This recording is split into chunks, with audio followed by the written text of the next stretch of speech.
A ustedes, amigos, que visitan la web de En Perspectiva para escuchar o ver las notas del programa, los invitamos a sumarse como socios 3.0. Nuestros canales digitales solo son posibles si cuentan con el aporte mensual de aquellos que los valoran. ¿Cómo inscribirse? Más información en www.enperspectiva.net/socios.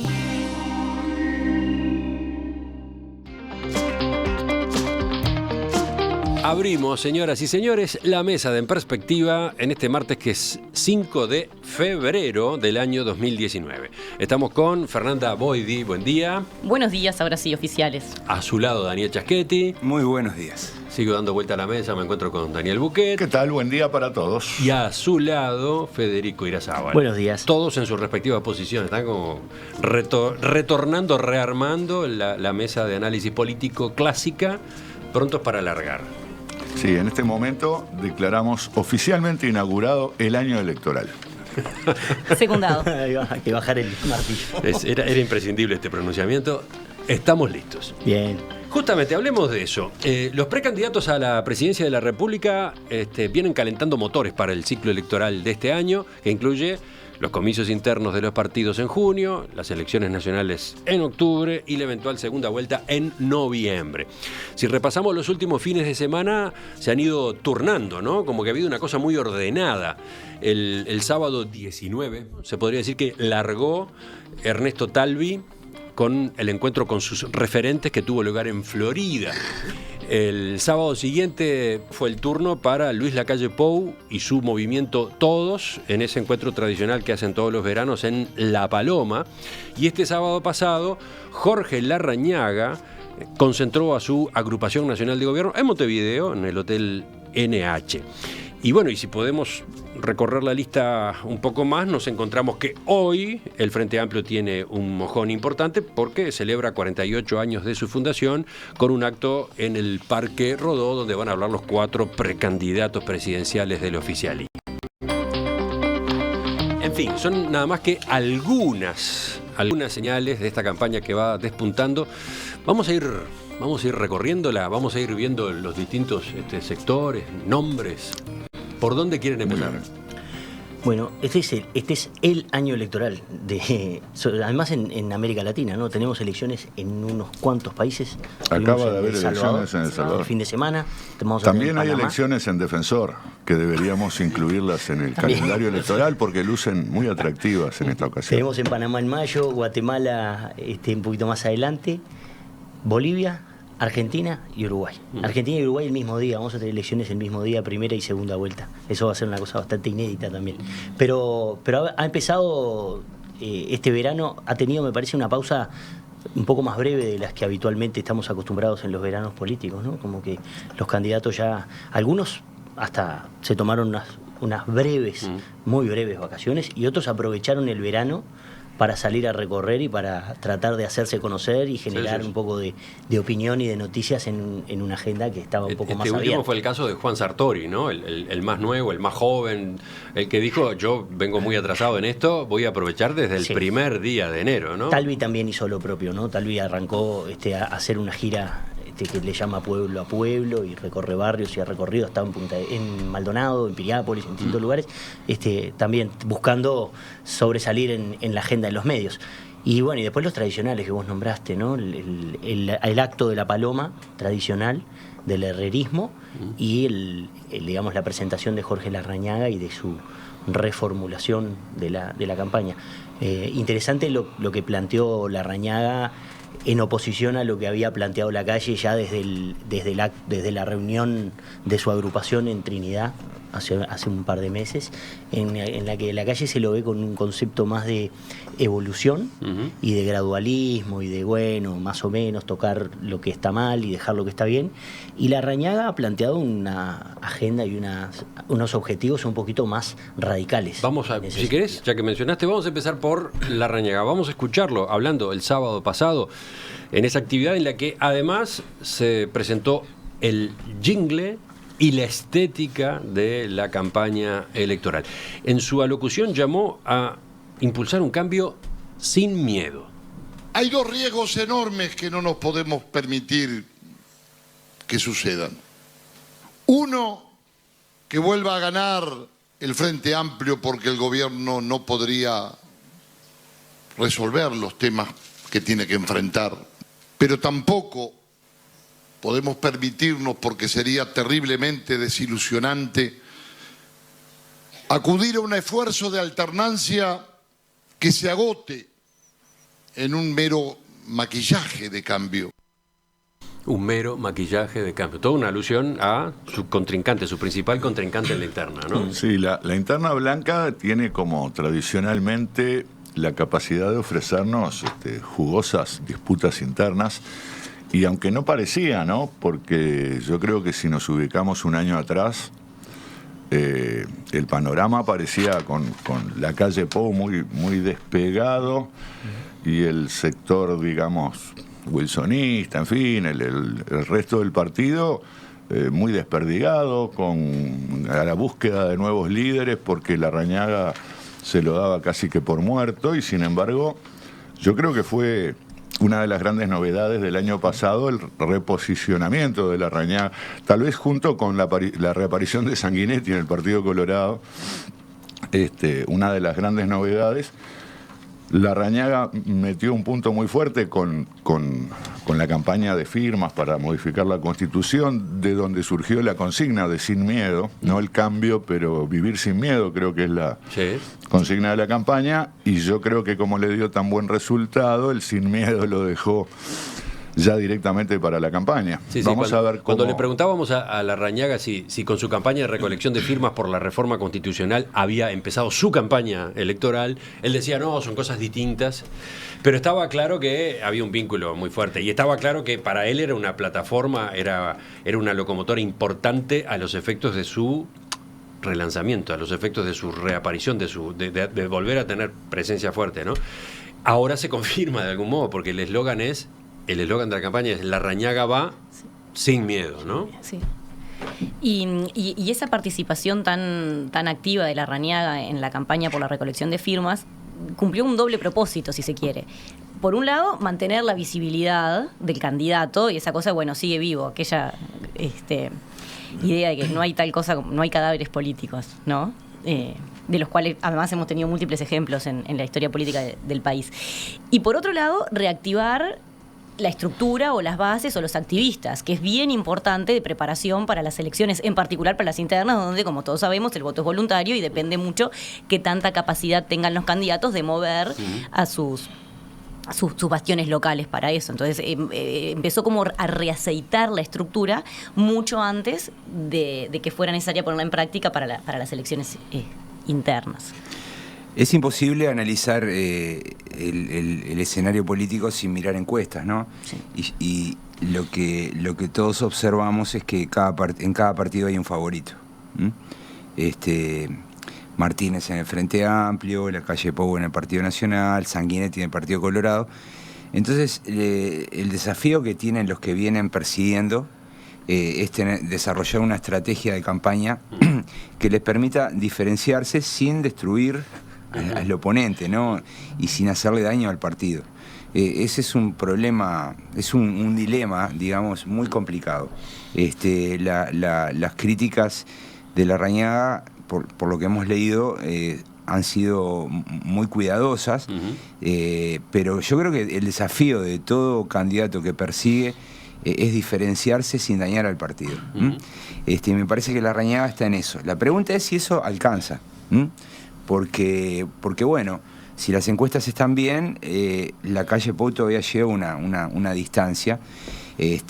Larrañaga probablemente comience a desarrollar también una estrategia para desistir a los votantes de las opciones menores, mostrándole que él es la única opción.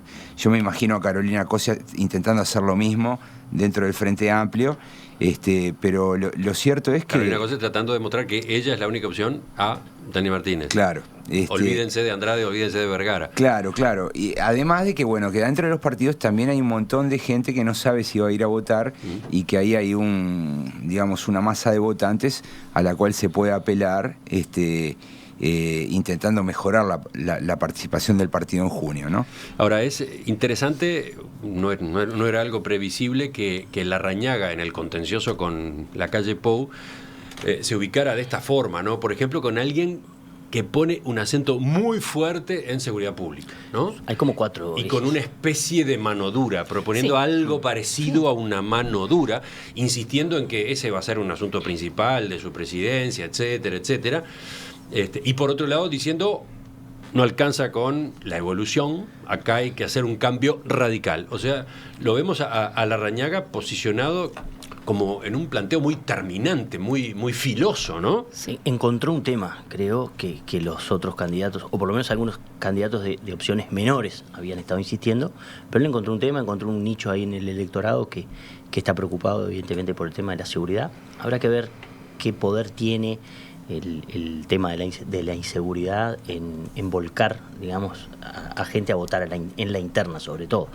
Y hay como 4 ejes, ¿no? En el discurso o en la presentación de Larrañaga del otro día, ¿no? El tema del trabajo, el tema de la educación, el tema de la seguridad y el tema de la descentralización. Larrañaga también tiene ahí un matiz interesante con la calle Pou que abre el juego, y en este caso voy a lo que decía Daniel Chaschetti hace un ratito, de tratar de anular algunas de las opciones que le están corriendo también en contra, que es la del grupo de los intendentes y que está claramente vinculada con el interior.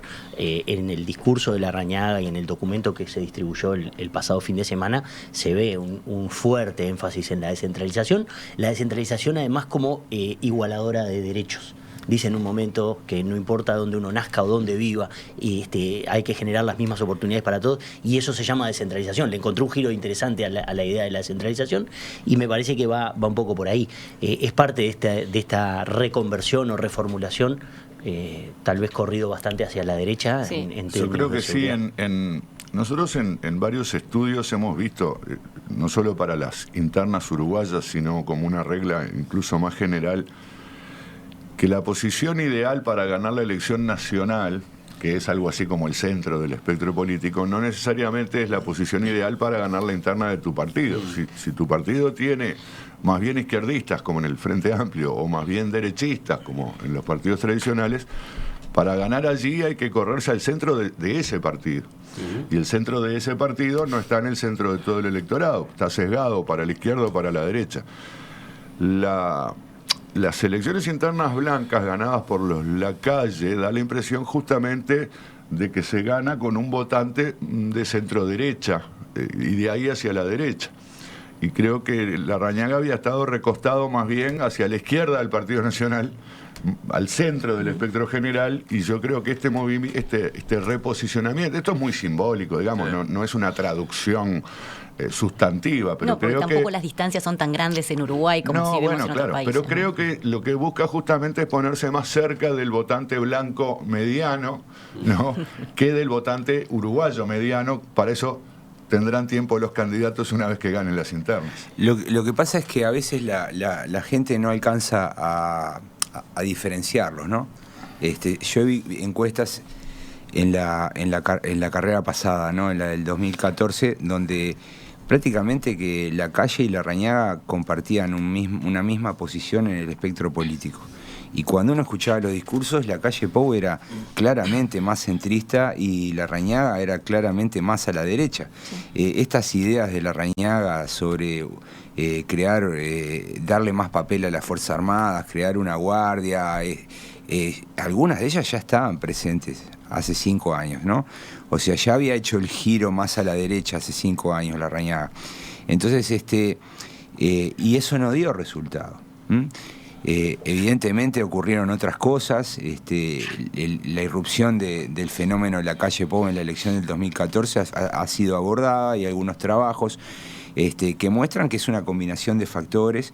El propio partido pugnaba, esperaba una renovación, había un espacio y Lacalle Pou lo aprovechó. Ahora, el dilema de Lacalle Pou, en definitiva, es cómo atiende a ese votante promedio del partido cuando él está tan enfocado en noviembre, ¿no? Sí. Él lo ha remarcado. Esta es una única campaña, ¿no? Claro. Tiene una suerte única de que campaña. Larrañaga también está muy enfocado en noviembre. Es decir, en el Partido Nacional Bueno, no hay un yo candidato. no estoy de acuerdo con eso. Yo creo que Larrañaga está muy enfocado en junio. Porque se juega todo ahí, ¿no? Se juega todo ahí. La calle Pou está mirando más allá. Y yo creo que el problema de mirar solo a noviembre abre la puerta para que ocurran cosas adentro del partido. Sobre todo cuando el favorito está haciendo eso, ¿no? Sí, es interesante cómo Larrañaga logró, en algún sentido me parece que está apuntando como al nicho que tenía Bordaberry la elección pasada, que es, digamos, el votante realmente preocupado por la seguridad, y hace un mensaje muy explícito. Es muy claro el mensaje de Larrañaga, en contraposición al mensaje de la calle, porque evolucionar queda así como en la nebulosa. Esto es claro, con puntos claros, y habla, en la línea de lo que vos decías, Emiliano, de retomar una agenda de deberes. Me dice, bueno, hasta acá vinimos con la agenda de los derechos, pero ahora es la agenda de los deberes. Sí, ese fragmento del discurso es muy significativo. Es muy ¿no? significativo. Me parece que es un valor importante. Da vuelta el debate que hemos escuchado tanto en los últimos tiempos, ¿no? Él propone agenda de deberes. Sí. Es una movida arriesgada, si se quiere, pero no deja de ser interesante cuando las campañas últimamente se han caracterizado por mensajes poco claros, ¿no?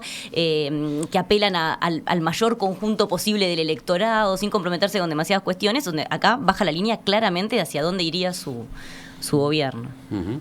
Escuchamos algo del discurso de la calle Pou en La Paloma el sábado 26. Él insistió en la idea de un gobierno de evolución, pero al mismo tiempo se mostró preocupado por planteos que hacen técnicos, sobre todo economistas, a propósito de las limitaciones que tendría la próxima administración para llevar adelante transformaciones. Hay un interés detrás de decir que vamos a jugar a la chique y que los 5 años que vienen van a ser medio chaucha.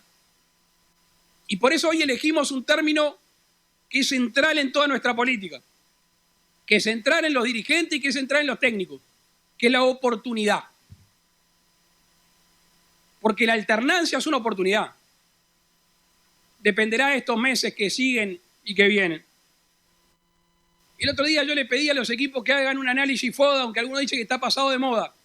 Es una joya de trabajo. Actividad por actividad del país. Me mandaron las fortalezas, oportunidades, debilidades y amenazas. Obviamente que hay debilidades. Están a la vista. Pero ¿saben qué? Esas debilidades son de coyuntura. Son por acción u omisión de los gobernantes. No están en el ser nacional. No hay una determinación anterior. Y no saben, o mejor dicho, ustedes saben lo que son las fortalezas de nuestro país. Histórica. Algunas le reconoceremos a este gobierno, no venimos a decir que está todo mal. Y por eso nos paramos en las oportunidades. En algún momento les haré llegar este documento. Es interesante este otro énfasis que pone la calle Pou, ¿no?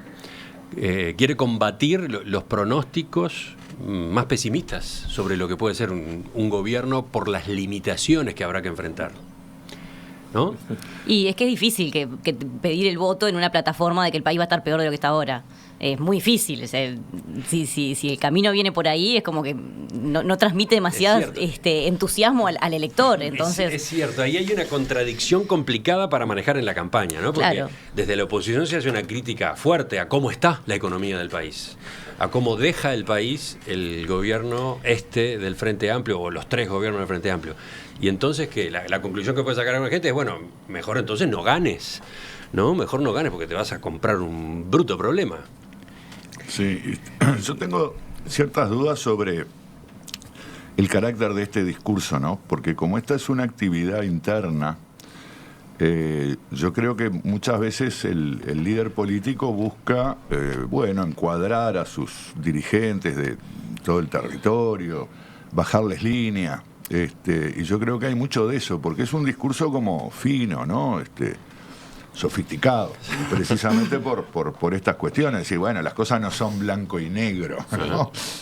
Yo creo que el discurso para el electorado, el que más rinde, es un discurso más maniqueo. No, bueno, estos son espantosos, hay que sacarlos y no, si no sacamos el Frente Amplio, el país se hunde. ¿No? Si no gana la UED, todo sigue como está. Viejo eslogan Sí, nacionalista. pero hace tiempo que el acto de la Paloma dejó de ser un evento interno, ¿no? Algunas crónicas hablaban de hasta la libretita de la cual había sacado... son esos actos complejos, ¿no? Porque se supone que es un acto interno, pero hay clara presencia publicidad mediática y siguen el paso a paso, ¿no? No es abierto al público, ¿no? Pero está bien eso, No es ¿no? abierto al Pero público salen y todos los medios, su salen contenido. todos los medios. No es abierto al público, pero sí a los medios. Claro. Pero la gente que mira los medios, la información política, bien. Mucha gente pone el noticiero un rato y por ahí salió la calle Pou diciendo algo. Pero pensemos que nosotros tenemos una mayoría de la población que ni siquiera se detiene en la información política. Tiene una idea genérica, pero preguntá en cualquier lugar a ver si recordás algo que haya dicho la calle en La Paloma y la probabilidad de que alguien recuerde algo es muy baja. Bueno, además este tipo de discurso es muy difícil que pueda recordar retenerlo, algo. claro. Porque...